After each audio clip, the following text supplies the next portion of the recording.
என் அன்பு பிள்ளையே, இதோ கேள். நல்ல வாய்ப்புகள் உன்னை தேடி வரப்போகிறது. விட பெரிய மாற்றம் உன் வாழ்வில் நிகழப்போகிறது. இதை முழுமையாக கேள். நினைத்துப் பார். எப்படியோ உன் வாழ்க்கையை நீ நகர்த்தி கொண்டிருந்தாய். கீழே விழுந்த உன்னை என் கரம் கொண்டே இழுத்து வந்தேன். நீ எத்தனை முறை விழுந்தாலும் தோற்றதாக அர்த்தமில்லை. நீ ஜெயித்துக் கொண்டேதான் இருந்தாய். இதை நினைவில் வை. என்னை நம்பிய உன்னை எத்தனை ஜென்மங்கள் எடுத்தாலும் நான் தாங்கி நிற்பேன். தனிமை உன்னை சூழ்ந்து விட்டதாக எண்ணாதே. நான் உன் நிழலாக உன்னுடன் பயணித்துக் கொண்டுதான் உள்ளேன். ஒரு கணம் அமைதியாக முருகா என்று என்னை நினைத்தாலே அந்த கணமே நான் உனக்காக வருவேன். என் பிள்ளையே, தீராத பிரச்சனைகள் ஒரு நாள் தீரத்தான் போகின்றது. ஓயாமல் ஓடும் உன் மனதிற்கு கொஞ்சம் ஓய்வு கொடு. நடக்க வேண்டியவைகளை நான் பார்த்துக் கொள்கிறேன். அமைதியாக இரு.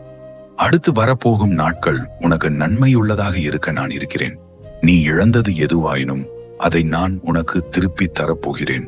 அக மகிழ்ச்சி உனக்குள் வந்துவிட்டால் புற துன்பங்கள் எல்லாம் மறைந்துவிடும்.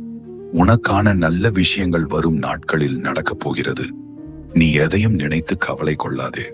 என் அனுமதி இல்லாமல் மரணம் கூட உன்னை நெருங்காது. என்னை நம்பு. உன் வாழ்வில் மிகப்பெரிய அற்புதங்களை நான் நிகழ்த்துவேன். இனி உன் வாழ்வில் மகிழ்ச்சியான செய்திகள் உன்னை தேடி வரும். உன் முகத்தில் படிந்துள்ள கவலைகள் காணாமல் போகப் போகின்றன. எதிர்பாராத ஆச்சரியங்கள் உன் வாழ்க்கை துணை மூலமாக நடக்கப் போகிறது.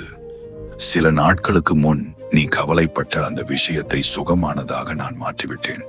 நேற்றைய உன் பிரார்த்தனையில் இருந்த சொல்ல முடியாத சோகத்தை நான் அறிவேன்.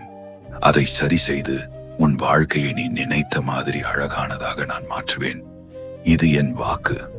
உன் வாழ்க்கையை நீ நினைத்ததை விட அழகானதாக நான் மாற்றி காட்டுகிறேன். பயப்படாதே.